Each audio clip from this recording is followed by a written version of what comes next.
Hi ಎಲ್ಲರಿಗೂ ನಮಸ್ಕಾರ. Welcome back to my channel. ನೀವು ನೋಡ್ತಾ ಇದ್ದೀರಾ ವಿಭೂ ವ್ಲಾಗ್ಸ್. ನಾನಿವತ್ತು ಮೊಳಕೆ ಕಾಳಿನ ಹುಳಿ ಸಾಂಬಾರು ಮಾಡೋಣ ಅಂತ ಹೇಳ್ಬಿಟ್ಟು ಹುರುಳಿ ಕಾಳು ಮೊಳಕೆ ಕಟ್ಕೊಂಡಿದ್ದೀನಿ. ಆದರೆ ನಾನು ಶುಕ್ರವಾರ ಬೆಳಗ್ಗೆ ಸಾಂಬಾರು ಮಾಡ್ತೀನಿ ಅನ್ನೋದಾದರೆ ಬುಧವಾರ ನೈಟು ಹುರುಳಿ ಕಾಳು ನೆನೆಹಾಕ್ತೀನಿ.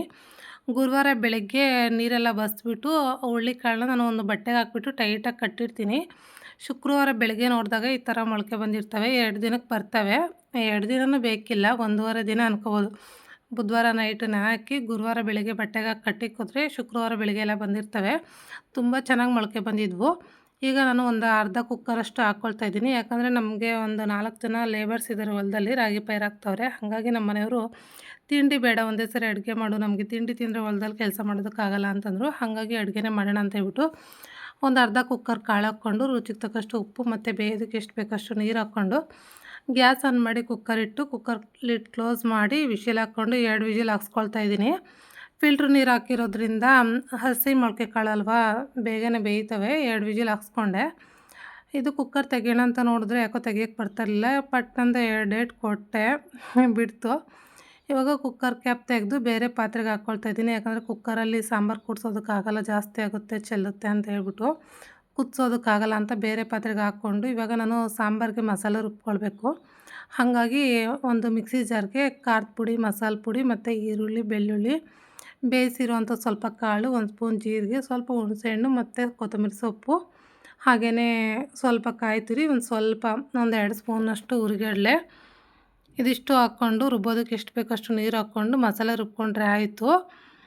ಬೇಗನೆ ಆಗುತ್ತೆ. ಬಸ್ಸಾರು ಮಾಡೋದಕ್ಕೆ ಲೇಟ್ ಆಗುತ್ತೆ ಅಂತ ಹೇಳ್ಬಿಟ್ಟು ನಾನು ಹುಳಿ ಸಾಂಬಾರು ಮಾಡಿಕೊಂಡೆ. ಈ ಥರ ಮಸಾಲೆ ಎಲ್ಲ ರುಬ್ಕೊಬಿಟ್ಟು ಇವಾಗ ಸಾಂಬಾರಿಗೆ ಕೂಡಿಸ್ಕೊಳ್ತಾ ಇದ್ದೀನಿ. ಮಸಾಲೆ ಹಾಕ್ಕೊಂಡು ಸಾಂಬಾರು ಕುದಿಸ್ಬಿಟ್ಟು ಒಗ್ಗರಣೆ ಹಾಕ್ಕೊಂಡ್ರೆ ಆಯಿತು, ಬೇಗನೆ ಆಗುತ್ತೆ. ನಮ್ಮ ಮನೆಯವರು ಬಸ್ಸಾರು ಮಾಡು ಅಂತಂದರು. ಬಸ್ಸಾರು ಮಾಡೋದಕ್ಕೆ ಲೇಟ್ ಆಗುತ್ತೆ. ನನ್ನ ಮಗಳು ಸ್ಕೂಲಲ್ಲಿ ಇವತ್ತು ಮಕ್ಕಳ ಸಂತೆ ಮಾಡ್ತಾವ್ರೆ, ಅಲ್ಲಿಗೆ ಬೇರೆ ಹೋಗಬೇಕು. ಹಾಗಾಗಿ ಲೇಟ್ ಆಗುತ್ತೆ ಅಂತ ಹೇಳ್ಬಿಟ್ಟು ಹುಳಿ ಸಾಂಬಾರು ಮಾಡೋಣ ಅಂತ ಹೇಳ್ಬಿಟ್ಟು ಸಾಂಬಾರು ಕೂಡಿಸ್ಕೊಂಬಿಟ್ಟು ಅದು ಒಂದು ಕಡೆ ಕುದಿಯೋದಕ್ಕಿಟ್ಟು ಮತ್ತು ಇನ್ನೊಂದು ಕಡೆ ಒಗ್ಗರಣೆ ಹಾಕ್ಕೊಳ್ತಾ ಇದ್ದೀನಿ. ಎಣ್ಣೆ, ಸಾಸಿವೆ ಹಾಕ್ಕೊಂಡು ಒಣಮೆಣ್ಸಿನ್ಕಾಯಿ ಮತ್ತು ಕರಿಬೇವು ಹಾಕ್ಕೊಂಡು ಒಗ್ಗರಣೆ ಕೂಡ ಹಾಕ್ಕೊಂಡೆ. ಸಾಂಬಾರು ಕೂಡ ಕುದೀತಾ ಇತ್ತು. ಒಗ್ಗರಣೆ ಹಾಕ್ಕೊಂಡು ಈ ಥರ ಕುದೀತಾ ಇದೆ ಸಾಂಬಾರು. ಇನ್ನೊಂದು ಕಡೆ ಮುದ್ದೆ ಕೂಡ ಇಟ್ಟಿದ್ದೆ. ಒಂದು ಕಡೆ ಸಾಂಬಾರಿಗೆ ಇಟ್ಬಿಟ್ಟು ಇನ್ನೊಂದು ಕಡೆ ಮುದ್ದೆಗೆ ಇಟ್ಕೊಂಡಿದ್ದೆ, ಬೇಗ ಆಗುತ್ತೆ ಅಂತ ಹೇಳ್ಬಿಟ್ಟು ಮುದ್ದೆ ಕೂಡ ತೊಳಸ್ಕೊಳ್ತಾ ಇದ್ದೀನಿ. ನಮ್ಮ ಮನೇಲಿ ನಾನು ಹೆಂಗೆ ಮುದ್ದೆ ಮಾಡಿದ್ರು ಕೂಡ ಹೆಸರಿಡ್ತಾರೆ, ಬೆಂದಿಲ್ಲ ಅಂತ ಹೇಳ್ಬಿಟ್ಟು. ಹಾಗಾಗಿ ನಾನು ಮುದ್ದೆ ಕುದಿ ಹಾಕ್ಬಿಟ್ಟು ಒಂದು 10 ನಿಮಿಷ ಬೇಯಿಸ್ಕೊಂಡು ನಂತರ ಮುದ್ದೆ ಈ ಥರ ತೊಳಸ್ಬಿಟ್ಟು ನಂತರ ನಾನು ಒಂದು 10 ನಿಮಿಷ ಬೇಯಿಸ್ಕೊಳ್ತೀನಿ. ಹಿಂಗೆ ಮಾಡಿದ್ರೆ ಮಾತ್ರ ನಮ್ಮ ಮನೆಯವ್ರು ಸುಮ್ಮನೆ ತಿನ್ನೋದು, ಇಲ್ಲ ಅಂತಂದರೆ ಬೆಂದಿಲ್ಲ ಅಂತ ಹೇಳ್ತಾರೆ. ಹಾಗಾಗಿ ಇವಾಗ ಮುದ್ದೆ ತೊಳಸ್ಬಿಟ್ಟು ಮತ್ತೆ ಒಂದು 10 ನಿಮಿಷ ಬೇಯಿಸ್ಕೊಳ್ಳೋಣ ಅಂತ ಗ್ಯಾಸ್ ಆನ್ ಮಾಡಿ ಮತ್ತೆ ಇಟ್ಬಿಟ್ಟು ಬೇಯಿಸ್ಕೊಂಡು ನಂತರ ಮತ್ತೆ ತೊಳಸ್ಕೊಳ್ತಾ ಇದ್ದೀನಿ. ತೊಳಸ್ಬಿಟ್ಟು ಇವಾಗ ಮುದ್ದೆ ಕಟ್ಕೊಂಡ್ರೆ ಆಯಿತು. ಇವಾಗ ಒಂದು ಕಡೆ ಕುಕ್ಕರ್ಗೆ ಅನ್ನ ಕೂಡ ಇಟ್ಟಿದ್ದೀನಿ. ಅನ್ನನೂ ಆಗುತ್ತೆ, ಬೇಗ ಹೊಲ್ದ ಹತ್ರಕ್ಕೆ ಊಟ ಕಳಿಸ್ಬಿಟ್ಟು ಹೋಗೋಣ ಅಂತ ಹೇಳ್ಬಿಟ್ಟು ಮಕ್ಕಳ ಸಂತೆ ಮಾಡ್ತಾವ್ರೆ. ನನ್ನ ಮಗಳು ಇವತ್ತು ಹೆಸರುಬೇಳೆ, ಕೋಸಂಬರಿ ಮತ್ತು ಕಾಂಗ್ರೆಸ್ ಕಳೆ ಬೀಜ ಮತ್ತು ಜ್ಯೂಸ್ ಮಾಡ್ತಾವಳೆ ಅವಳು. ಅಂದರೆ ಎಲ್ಲರೂ ಕೂಡ ಒಂದೊಂದು ಅಂಗಡಿ ಹಾಕ್ಕೊಳ್ಳೋದು ಸಂತೆ, ಆ ಥರ. ನಾನು ಅವಳಿಗೆ ನನ್ನ ಮಗಳಿಗೆ ಏನೇನು ಬೇಕು ಎಲ್ಲ ರೆಡಿ ಮಾಡಿ ಕಳಿಸ್ಬಿಟ್ಟು ಇವಾಗ ನಾನು ಅಡುಗೆ ಕೂಡ ಮಾಡಿಕೊಂಡೆ. ಅವ್ರನ್ನ ಸ್ಕೂಲಿಗೆ ಕಳಿಸ್ದೆ. ನೀವು ಹೋಗಿರಿ, ನಾನು ಬರ್ತೀನಿ ಅಂತ ಹೇಳ್ಬಿಟ್ಟು ಊಟ ಎಲ್ಲ ರೆಡಿ ಮಾಡಿ ಕೊಟ್ಬಿಟ್ಟು ಹೋಗೋಣ ಅಂತ ಹೇಳ್ಬಿಟ್ಟು ಮುದ್ದೆ ಕೂಡ ಕಟ್ಕೊಂಡಿದ್ದಾಯಿತು. ಒಂದು 4 ಮುದ್ದೆ ಆಗೋಷ್ಟು ಮಾಡಿಕೊಂಡೆ, ಸಾಕು 4 ಜನಕ್ಕೆ ಅಂತ ಹೇಳ್ಬಿಟ್ಟು. ಅನ್ನ ಸ್ವಲ್ಪ ಜಾಸ್ತಿನೇ ಮಾಡಿರ್ತೀನಿ, ಯಾಕಂದರೆ ಅಕಸ್ಮಾತ್ ಯಾರನ್ನ ಬಂದರೆ ಊಟ ಮಾಡ್ಕೊತಾರೆ ಅಂತ ಹೇಳ್ಬಿಟ್ಟು ಮುದ್ದೆ ಜಾಸ್ತಿ ಮಾಡೋದಿಲ್ಲ. ಮುದ್ದೆ ಒಂದು 4 ಮುದ್ದೆ ಮಾಡ್ಕೊಂಡಿದ್ದೆ, ಅನ್ನ ಸ್ವಲ್ಪ ಜಾಸ್ತಿ ಮಾಡ್ಕೊಂಡಿದ್ದೆ. ಮುದ್ದೆ ಮಾಡಿಬಿಟ್ಟು ಇವಾಗ ಬಾಕ್ಸ್ಗೆ ಹಾಕ್ಕೊಳ್ತಾ ಇದ್ದೀನಿ ನಾನು. ಬಾಕ್ಸ್ಗೆ ಹಾಕ್ಬಿಟ್ಟು ಒಂದು ಬೇಷನ್ಗೆ ಇಕ್ಬಿಟ್ಟು ಕಳಿಸಿದ್ರೆ ತೊಗೊಂಡೋಗ್ತಾರೆ. ಅಕಸ್ಮಾತ್ ಹೆಚ್ಚಾದರೆ ಮಧ್ಯಾಹ್ನಕ್ಕೆ ಇರುತ್ತೆ, ಬಾಕ್ಸಲ್ಲಾದರೆ ಇರುತ್ತೆ ಅಂತ ಹೇಳ್ಬಿಟ್ಟು ಈ ಥರ ನಾನೆಲ್ಲ ಬಾಕ್ಸ್ಗೆ ಹಾಕ್ಬಿಟ್ಟು ಕಳಿಸ್ತೀನಿ. ಒಂದು ಬಾಕ್ಸ್ಗೆ ಅನ್ನ ಕೂಡ ಹಾಕ್ಕೊಳ್ತಾ ಇದ್ದೀನಿ. ಜಾಸ್ತಿ ಈ ಥರ ಚೌಟಲ್ಲಿ ತೆಗ್ದಾಕ್ತೀವಿ ಅಂದರೆ ಆಗ್ತಾಯಿರಲಿಲ್ಲ, ಹಾಗಾಗಿ ಈ ಥರ ಕುಕ್ಕರೇ ಎತ್ಬಿಟ್ಟು ಬಗ್ಗಿಸ್ತಾ ಇದ್ದೀನಿ ಅನ್ನನ. ಬಾಕ್ಸ್ಗೆ ಅನ್ನ ಕೂಡ ಹಾಕಿಟ್ಬಿಟ್ಟು ಸಾಂಬಾರು ಕೂಡ ಹಾಕ್ಕೊಳ್ತಾ ಇದ್ದೀನಿ ಒಂದು ಕ್ಯಾನ್ಗೆ.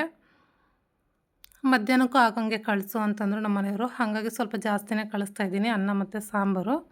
ಇವಾಗ ಮುದ್ದೆ ಊಟ ಮಾಡ್ಕೊಳ್ತಾರೆ. ಅಕಸ್ಮಾತ್ ಅನ್ನ ಇದ್ದರೆ ಮಧ್ಯಾಹ್ನಕ್ಕೆ ಊಟ ಮಾಡ್ಕೊಳ್ತಾರೆ. ಹಾಗೂ ಸಾಲದ ಬರುತ್ತೆ ಅನ್ನೋದಾದರೆ ಅನ್ನ ಮಾಡಿ ಕಳಿಸಿದ್ರೆ ಆಯಿತು ಮಧ್ಯಾಹ್ನಕ್ಕೆ ಅಂತ ಹೇಳ್ಬಿಟ್ಟು ಇವಾಗೆಲ್ಲ ಪ್ಯಾಕ್ ಮಾಡಿಬಿಟ್ಟು ರೆಡಿ ಮಾಡಿ ಇಟ್ಟಿದ್ದೆ. ಸಾಂಬಾರು ಚೆಲ್ಲಿದ್ರೆ ಆಯಿತು ಅಂತ ಒಂದು ಕವರ್ಗೆ ಹಾಕ್ಬಿಟ್ಟು ಕಳಿಸಿ ನಾನು ಕೂಡ ಊಟ ಮಾಡಿಕೊಂಡು ಹೊರಟೆ. ನನ್ನ ಮಗಳು ಸ್ಕೂಲಲ್ಲಿ ಸಂತೆ ಇದೆ ಅನ್ನಲ್ವಾ, ಹಾಗಾಗಿ ಬಂದೆ. ಮಕ್ಕಳೆಲ್ಲ ರೆಡಿ ಮಾಡ್ಕೊಂಡಿದ್ರು. ನೋಡ್ತಾ ಇರ್ಬೋದು ಎಷ್ಟು ಚೆನ್ನಾಗಿ ಮಾಡಿದ್ದಾರೆ ಅಂತ ಹೇಳ್ಬಿಟ್ಟು. ಎಲ್ಲ ಒಬ್ಬೊಬ್ಬರು ಒಂದೊಂದು ಥರ ಮಾಡಿದರು. ಚುರುಮುರಿ ಮತ್ತು ಎಲ್ಲನೂ ಮಾಡಿದರು. ಎಲ್ಲ ತರಕಾರಿ ಎಲ್ಲ ಇಟ್ಕೊಂಡಿದ್ರು. ಇಲ್ಲಿ ಕೆಲವರೆಲ್ಲ ಚುರುಮುರಿ ಮಾಡ್ತಾವ್ರೆ. ನನ್ನ ಮಗಳು ಕೋಸಂಬರಿ ಮತ್ತು ಕಾಂಗ್ರೆಸ್ ಕಾಳು ಬೀಜದ ಜ್ಯೂಸ್ ಎಲ್ಲ ಮಾಡಿದ್ಲು. ತರಕಾರಿ, ಕುಂಬಳಕಾಯಿ ಎಲ್ಲ ಏನೇನು ಬೆಳೀತಾರೋ ಮಕ್ಕಳು ಎಲ್ಲನೂ ತಂದಿಟ್ಕೊಂಡಿದ್ದಾರೆ.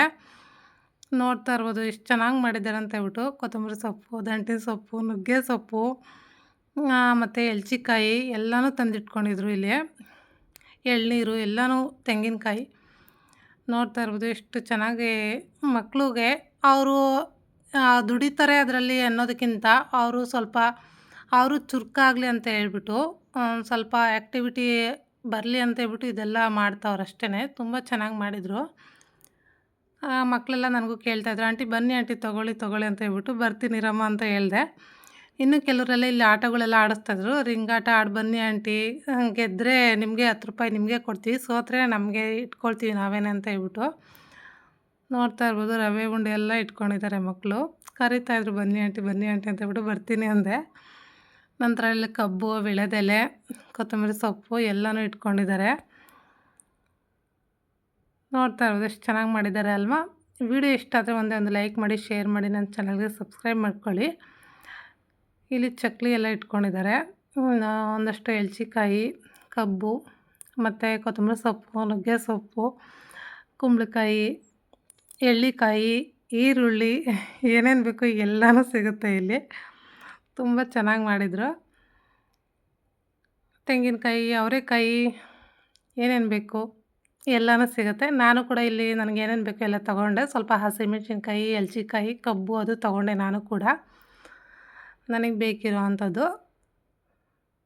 ಇಲ್ಲಿ ಹಲಸಿನಕಾಯಿ ಕೂಡ ಇಟ್ಕೊಂಡಿದ್ದಾರೆ, ಕೊತ್ತಂಬರಿ ಸೊಪ್ಪು ಮತ್ತು ರಾಮಫಲದ ಹಣ್ಣು ತೊಗೊಳ್ಳಿ ಆಂಟಿ ಅಂತ ಅವ್ರು ಹೇಳ್ತಾಯಿದ್ರು. ಬೇಡಪ್ಪ ಅದು ನನಗೆ ಇಷ್ಟ ಇಲ್ಲ ಅಂತಂದೆ.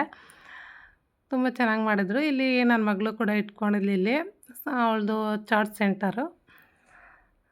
ಕೆಲವರೆಲ್ಲ ವ್ಯಾಪಾರ ಮಾಡ್ತಾಯಿದ್ರು. ಇನ್ನೂ ಒಂದಷ್ಟು ಮಕ್ಕಳು ಅಕ್ಕ ನನ್ನ ಹತ್ರ ಕಾಸಿಲ್ಲ ಇವಾಗ, ನಾಳೆ ತಂದ್ಕೊಡ್ತೀನಿ ಕೊಡು ಅಂತ ಕೇಳ್ತಾಯಿದ್ರು ನನ್ನ ಮಗಳ ಹತ್ರ. ಹಾಗಾಗಿ ಅವಳು ಕೂಡ ಹಾಕ್ಕೊಡ್ತಾಯಿದ್ಲು. ಸರಿ ನಾಳೆನೇ ಕೊಡು ಅಂತ ಹೇಳ್ಬಿಟ್ಟು. ನನ್ನ ಮಗಳು ಮಾಡಿದ್ದಂಥ ಕೋಸಂಬರಿ ಮತ್ತು ಕಾಂಗ್ರೆಸ್ ಕಾಳು ಬೀಜದ ಜ್ಯೂಸ್ ಎಲ್ಲ ಖಾಲಿ ಮಾಡಿಕೊಂಡ್ಳು. ಅವಳು ಕೂಡ ಒಂದು ₹250 ಮಾಡಿದ್ಲು. ಅವರು ದುಡಿತಾರೆ ಅನ್ನೋದಕ್ಕಿಂತ ಹೆಚ್ಚಾಗಿ ಅವ್ರಿಗೂ ಕೂಡ ಒಂದು ಆ್ಯಕ್ಟಿವಿಟಿ ಬರುತ್ತಲ್ವ ಅನ್ನೋದಕ್ಕಷ್ಟೇ. ಖುಷಿ ಆಯಿತು ಈ ಥರ ಮಾಡಿದ್ದು. ವ್ಯಾಪಾರ ಮಾಡ್ಕೊತಾ ಇದ್ಲು ನನ್ನ ಮಗಳು ಕೂಡ. ಎಲ್ಲರೂ ಬಂದು ತೊಗೊಳ್ತಾಯಿದ್ರು. ಪೂರ್ತಿ ಖಾಲಿ ಮಾಡ್ಕೊಂಬಂದ್ಲು. ಮಾಡಿದ್ದಿದ್ದು ಯಾವುದೂ ವೇಸ್ಟ್ ಮಾಡಲಿಲ್ಲ. ಲಾಸ್ಟಿಗೆ ಒಂದು 2 ಗ್ಲಾಸಷ್ಟು ಜ್ಯೂಸ್ ಮಾತ್ರ ಹೆಚ್ಚಾಗಿತ್ತು ಅಷ್ಟೇ ನನ್ನ ಮಗಳು ಮಾಡಿದ್ರಲ್ಲಿ. ಇನ್ನೆಲ್ಲನೂ ಖಾಲಿ ಮಾಡ್ಕೊಂಬಂದ್ಲು, ಕೋಸಂಬರಿ ಮತ್ತು ಕಾಂಗ್ರೆಸ್ ಕಾಳು ಬೀಜ ಎಲ್ಲನೂ. ವ್ಲಾಗ್ ಇಷ್ಟ ಆಯಿತಾ? ಇಷ್ಟ ಆದರೆ ಒಂದೇ ಒಂದು ಲೈಕ್ ಮಾಡಿ, ಶೇರ್ ಮಾಡಿ, ಸಪೋರ್ಟ್ ಮಾಡಿ. Thank you for watching.